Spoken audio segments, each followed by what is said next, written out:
ओम। परमात्मा या परमात्मा के द्वारा दी हुई कोई भी वस्तु कभी भी पक्षपात नहीं करती। जैसे सूर्य सबको एक रूप से, एक तरह से प्रकाश देता है, ऊर्जा देता है, उष्मा देता है। धरती बिना भेदभाव के अन्न उत्पन्न करती है। हवा, वनस्पतियां, औषधियां एक तरह से सबको बिना किसी भेदभाव के लाभ पहुंचाती हैं। वैसे ही परमात्मा का जो वेद ज्ञान है वह भी सबके लिए है, और वेद के अनुकूल जो शास्त्र हैं उनका अध्ययन, अध्यापन, श्रवण करने का अधिकार भी जीव मात्र को है।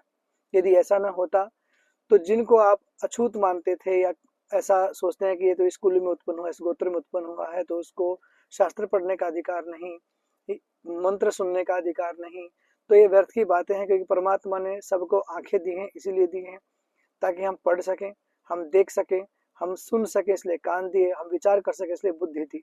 तो जीव मात्र का अधिकार विद्या पर है, ये किसी की एक की बपोती नहीं होती। जो विद्या को जानता है उसका एक काम है वह जीव मात्र को इसकी शिक्षा दे, उसका उपदेश करे, सबको बताए और मानव का कल्याण करे। यही ईश्वर की उपासना है सही विधि में बोले तो।